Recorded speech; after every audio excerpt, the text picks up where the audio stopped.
PT Nusa Tama Berkah, Tbk merupakan perusahaan di bidang industri kendaraan bermotor roda 4. Kelompok usaha ini mencakup pembuatan atau perakitan kendaraan bermotor listrik. Partisipasi di pameran Electric Vehicles, Kamis 16 Mei 2024.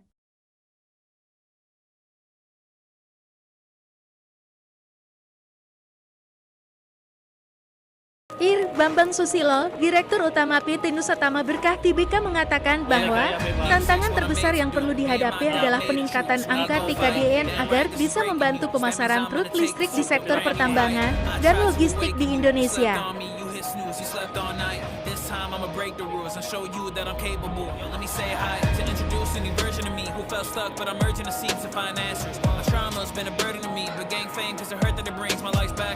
To this day I'm still searching for peace, but my attempts ain't working for me, they don't matter.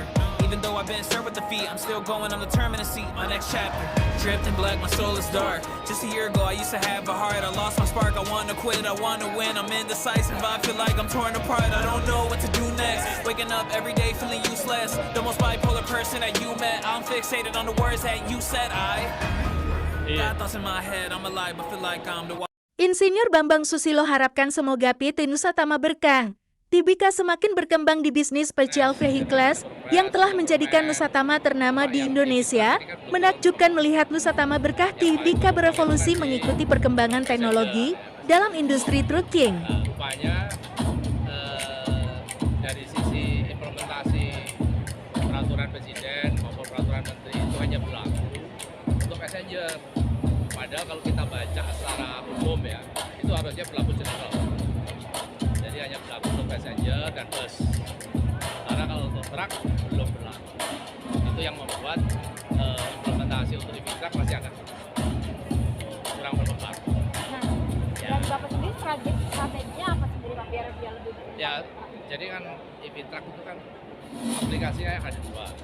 Ada yang off-road untuk ditambang, yang pakai private road. Ada juga yang on-road. On-road itu untuk logistik, kemudian untuk yang palm oil, ya kan. Nah, karena yang insentif tadi belum diberikan ke pabrikan EV truck, kita fokus dulu ke tambang. Jadi yang off-road. Off-road itu biaya masuknya sudah rendah. Biaya masuk sudah rendah, tapi PPN tetap kita bayar seperti biasa 11%. Kemudian ya terutama itulah, jadi biaya masuknya sudah cukup rendah, kemudian PPN ya bayar biasa.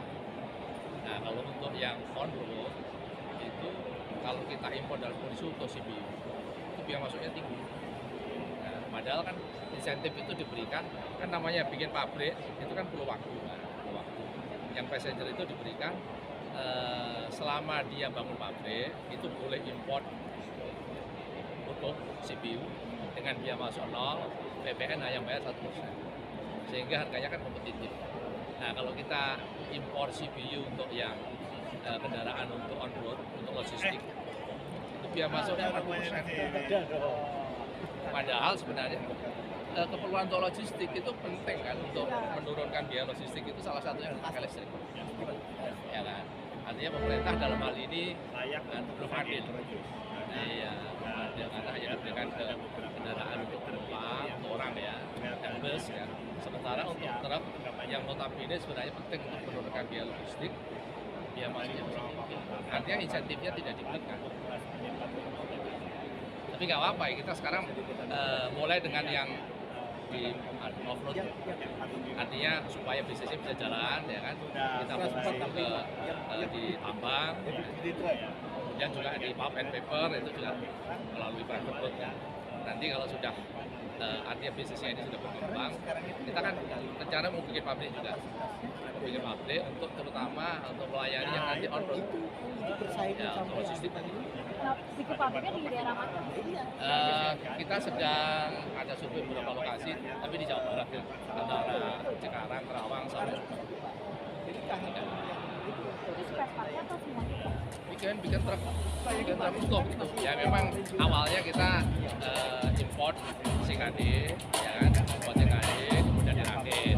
Tapi kan ada ketentuan TKDN, ya kan, TKDN-nya kan awalnya 40%, kemudian naik ke 60%, pada akhirnya kan harus 80% pada akhirnya.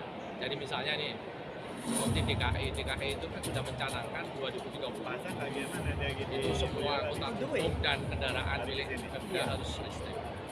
Ya kan? Artinya kalau kita mau masuk truk sampah, ya truknya harus buatan Indonesia supaya harganya kompetitif. Jadi kita awalnya impor CKD dirakit, tapi secara bertahap juga akan menggunakan komponen dalam negeri, misalnya baterainya. Ya, perakitan juga ada hitungannya, persentase lokal kontennya. Kemudian nanti bekerjasama dengan pabrik baterai lokal. Kemudian juga mungkin komponen-komponen yang lain sehingga 80% 2030 itu bisa dicapai.